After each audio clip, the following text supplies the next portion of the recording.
میرے خیال میں صرف دو چیزوں پہ ہمیں بات کرنی چاہیے. ایک تو وہ منافقین جو الیکشن کے وقت عوام سے ووٹ مانگنے کے لیے کبھی جی اے بھٹو کا نعرہ لگاتے ہیں، اور ایک وہ منافقین جو ووٹ مانگنے کے لیے ووٹ کو عزت دینے کی بات کرتے ہیں، اور ایک وہ بھی منافقین جو کہ اس معاشرے میں تبدیلی لانے کے نام پہ اسٹیبلشمنٹ کے کندھے پہ بیٹھ کے 2018 میں آئے، اور وہ منافقین جو 2024 میں بھی اسٹیبلشمنٹ کے کندھے پہ بیٹھ کے آئے. ان سے بڑا منافق کوئی نہیں ہو سکتا. ان لوگوں کو آئینہ دکھانے کے لیے افضل بٹ صاحب اور پریس کلب کے ہمارے جو معزز صدر ہیں، ان کو ہمیں ہار نہیں پہنانے چاہیے، ان کو استقبال نہیں کرنا چاہیے، ان کا پریس کلبوں میں، تمام پریس کلبوں میں داخلہ بند کرنا چاہیے. اور جب تک ہم ان کو اپنی اصل قوت نہیں دکھائیں گے، یہ لوگ اپنی اوقات میں نہیں آئیں گے.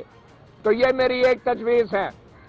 دوسری بات یہ کہ اس ملک میں اگر عوام کو کسی نے زبان دی ہے، وہ واحد جو سیاستدان تھا وہ ذوالفقار علی بھٹو تھا، جس نے صحافیوں کو زبان دی، مزدوروں کو زبان دی، لیبر یونینز بنائی. وہ کس لیے بنائی تھی؟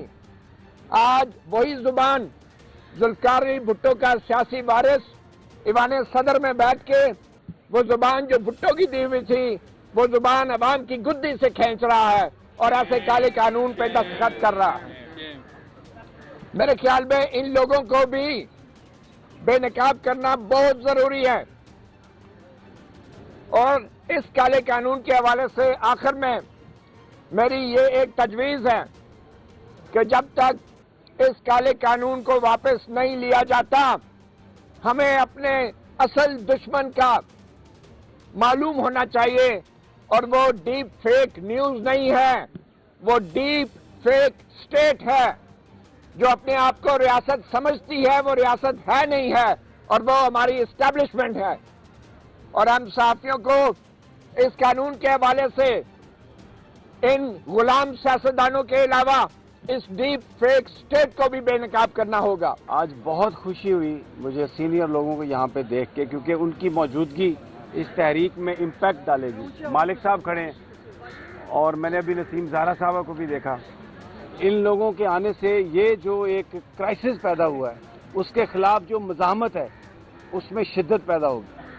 اور یہ ایک طویل جنگ ہے. میں نے اس کو دیکھا ہے، جو میں سمجھ رہا ہوں، کیونکہ جس طریقے سے اس کو قانون بنایا گیا اور جیسے اس کو انفورس کیا گیا، یہ ایک مکمل پلان لگتا ہے کہ جو وائسز آف ڈسینٹ ہیں ان کو سائلنس کرایا جائے.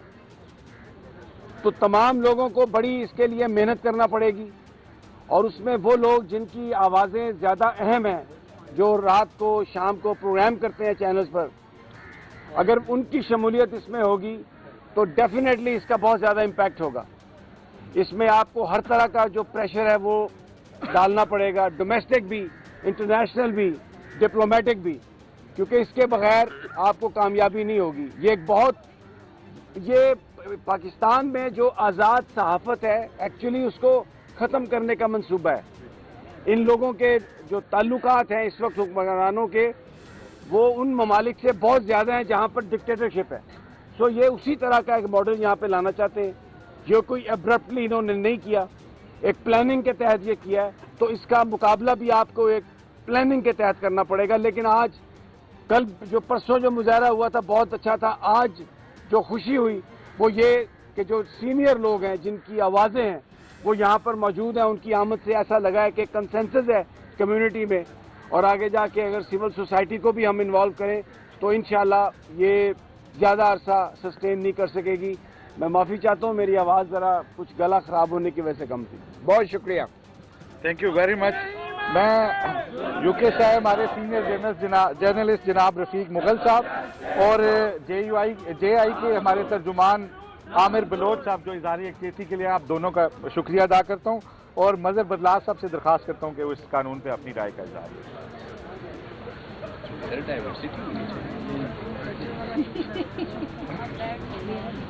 بسم اللہ الرحمن الرحیم. حکم آیا ہے ہماری بستی میں